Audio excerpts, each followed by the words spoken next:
मेना द्वारा शिव को देखने के लिए महल की छत पर जाना, नारद द्वारा सबका दर्शन करना और शिव द्वारा अद्भुत लीला का प्रदर्शन और शिव गणों तथा शिव के भयंकर वेश को देखकर मेना का मूर्छित होना। जय श्री गणेश। मेना बोली, हे मुने, मैं पहले गिरिजा के होने वाले पति को देखूंगी और जिनके लिए उनके द्वारा उत्तम तप किया गया है, उन शिव का रूप कैसा है। ब्रह्मा जी बोले, हे मुने, इस प्रकार अज्ञान के वशीभूत वे मैना शिव का दर्शन करने के लिए आपके साथ शीघ्र ही चंद्रशाला पर गई। और हे तात, उस समय प्रभु शिव जी भी अपने पति उनके अहंकार को जानकर अद्भुत लीला करके मुझसे और विष्णु से बोले। शिव जी ने कहा, हे तात, आप दोनों मेरी आज्ञा से देवताओं के साथ अलग अलग पर्वत हिमालय के दरवाजे पर चले और हम लोग बाद में चलेंगे। ब्रह्मा जी बोले, यह सुनकर विष्णु ने सभी देवगणों को बुलाकर वैसा करने को कहा और इसके बाद सभी देवता शिव में चित्त लगाए हुए उत्सुक होकर चलने लगे। और हे मुनि, उसी समय शिव जी के दर्शन की इच्छा से मैना भी तुम को साथ लेकर महल की अटारी पर चढ़ गई। अब तुम उन्हें इस प्रकार दिखाने लगे जिससे उनका हृदय विदीर्ण हो। और हे मुने, उस समय परम शुभ सेना को देखती हुई मैना सामान्य रूप से हर्षित हो उठी। सबसे पहले सुंदर वस्त्र धारण किए हुए सुभग शुभ नाना प्रकार के आभूषणों से सुशोभित विविध वाहनों से युक्त अनेक प्रकार के बाजे बजाने में तत्पर और विचित्र पताकाओं तथा अप्सराओं को अपने साथ लिए हुए गंधर्व आए। और उस समय मैना गंधर्व पति परम प्रभु वसु को देखकर अत्यंत प्रसन्न हुई और उन्होंने पूछा कि ये शिव जी है। हे ऋषि श्रेष्ठ, तब आपने उनसे यह कहा कि यह शिव जी के गण हैं और शिवा के पति शंकर नहीं है। यह सुनकर मैना ने विचार किया कि जो इनसे भी अधिक श्रेष्ठ है वह कैसा होगा।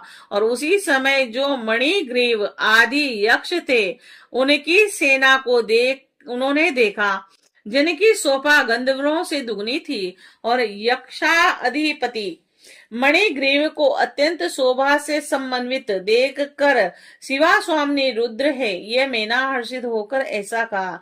हे नारद, तब तुमने कहा यह शिवा स्वामी रुद्र नहीं है, यह तो शिव के सेवक हैं। उसी समय अग्निदेव आ गए और मणिग्रीव की अपेक्षा उनकी दुगनी शोभा देखकर मैना ने पूछा, क्या यह गिरिजा के स्वामी रुद्र है। तब आपने कहा, नहीं। तत्पश्चात उनकी भी शोभा से द्विगुणित शोभा युक्त यम आए। उन्हें देखकर प्रसन्न होकर मैना ने कहा, ये रुद्र हैं। तब आपने उनसे कहा, नहीं। उसी समय उनसे भी द्विगुणित शोभा धारण किए हुए पुण्य जनों के प्रभु शुभ निवृत्ति आए और उन्हें देखकर मैना ने प्रसन्न होकर कहा, क्या ये रुद्र है। तब आपने उनसे कहा, नहीं। तभी वरुण आ गए। निवृत्ति से भी दूनी शोभा उनको देखकर उन मैना ने कहा, यह गिरिराज स्वामी रुद्र है। तब आपने कहा, नहीं। तद अंतर उनसे भी दुगनी शोभा धारण किए हुए वायुदेव वहां आए और उनको देखकर मैना ने हर्षित होकर कहा, क्या ये रुद्र हैं। तब आपने उनसे कहा, नहीं। और उसी समय गुहक पति कुबेर उनसे भी दूनी शोभा धारण किए हुए वहां आए और उनको देखकर प्रसन्न हो उस मैना ने कहा, क्या ये रुद्र हैं। तब आपने उनसे कहा, नहीं। इतने में ईशान देव आ गए। कुबेर से भी दुगनी उनकी शोभा देखकर मैना ने कहा, क्या ये गिरजापति रुद्र है। तब आपने कहा, नहीं। तदंतर उनसे भी दुगनी शोभा से संपन्न सभी देवताओं में श्रेष्ठ अनेक प्रकार की दिव्य क्रांति वाले स्वर्ग लोक के स्वामी इंद्र आए। उनको देखकर मैना बोली, क्या ये शंकर हैं। तब आपने कहा, ये देवराज इंद्र हैं, वे नहीं हैं। तब उनसे भी दुगनी शोभा धारण करने वाले चंद्रमा आए। उन्हें देखकर मैना बोली, क्या ये हैं रुद्र। तब आपने कहा, नहीं। इनके बाद उनसे भी दुगनी शोभा धारण करने वाले सूर्य आए और फिर उन्हें देखकर मीना ने कहा, क्या यह शिव हैं? आपने कहा, नहीं। इतने में तेजो राशि भृगु आदि मुनीश्वर अपने शिष्यों सहित वहां पहुंच गए और उनके मध्य में बृहस्पति को देखकर मीना बोली, क्या ये गिरिराजपति रुद्र है? तब आपने कहा, नहीं। उसके बाद तेजों की महाराशि तथा साक्षात धर्म के पुंज के समान में ब्रह्मा स्तुत होता हुआ ऋषियों तथा पुत्रों के सहित उपस्थित हुआ। हे मुने, मुझे देखकर मीना बहुत प्रसन्न हुई और उन्होंने कहा, क्या ये ही शिव हैं? तब आपने उनसे कहा, नहीं।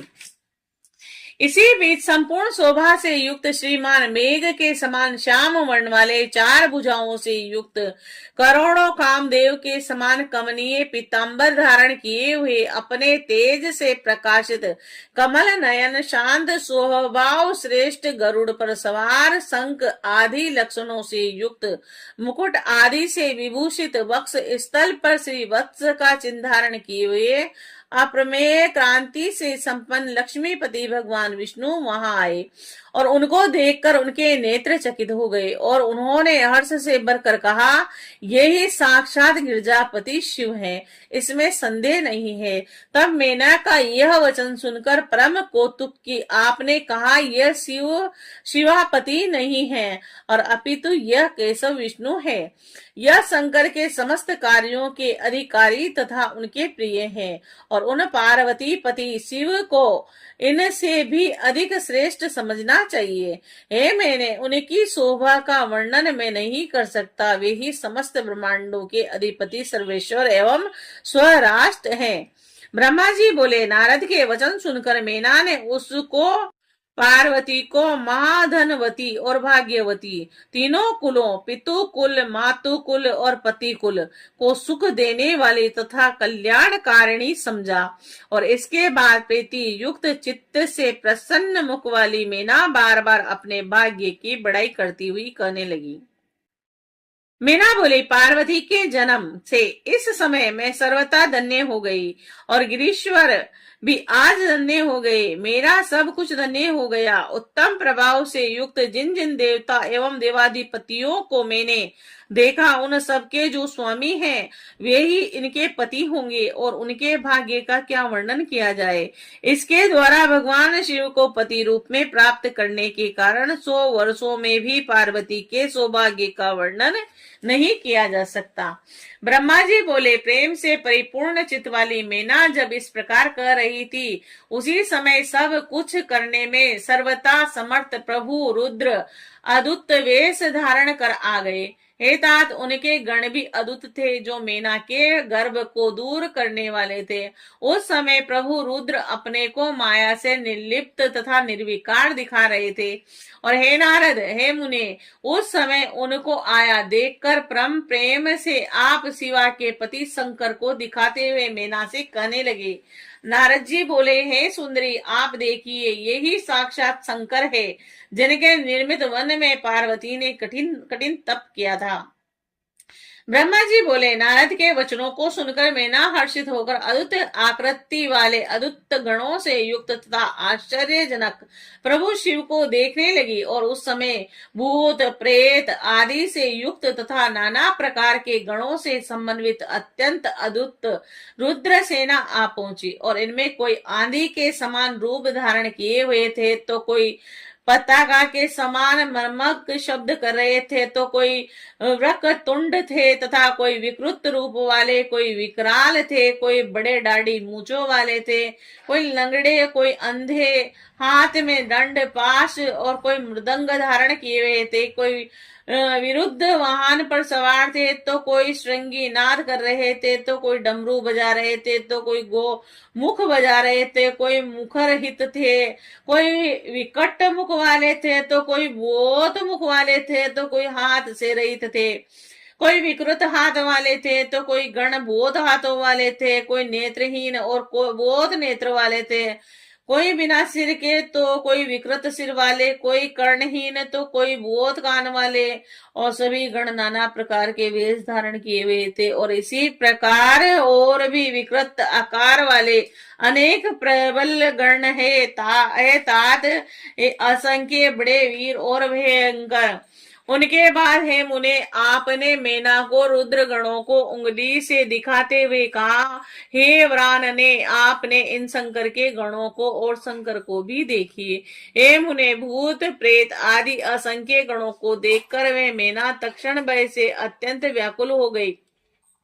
उन गणों के मध्य निर्गुण परम गुणी वृक्ष पर सवार 5 मुख वाले 3 नेत्र वाले शिव युवती से विभूषित जटा युक्त से युक्त मस्तक में चंद्रकला से सुशोभित 10 भुजाओं से युक्त कपाल धारण किए व्याघ चरम का उत्तरीय धारण किए हुए हाथ में श्रेष्ठ पिनाक धारण किए हुए शूल से युक्त विरूप नेत्र वाले विकृत आकार वाले और व्याकुल तथा गज चरम ओढ़े हुए शिव को देखकर पार्वती की माता भयभीत हो उठी और उनके अंतर आश्चर्यचकित कांपती हुई व्याकुल तथा भ्रमित बुद्धि वाले उन मेना को उंगली के संकेत से शिव जी की ओर दिखाते हुए आपने कहा कि यही शिव है। और आपके उस वचन को सुनते ही वह सती मेना दुखी होकर वायु के झोंके से गिरी हुई लता के समान शीघ्र ही पृथ्वी पर गिर पड़ी और इस विकृत रूप को देखकर दुराग्रह में पसकर में ठगी गई। ऐसा कहकर वह मेना क्षण मात्र में मूर्छित हो गई और उसके बाद सखियों के द्वारा अनेक प्रकार ये प्रयत्नों से उपचार करने पर हिमालय प्रिया मेना को धीरे धीरे चैतन्य प्राप्त हुआ।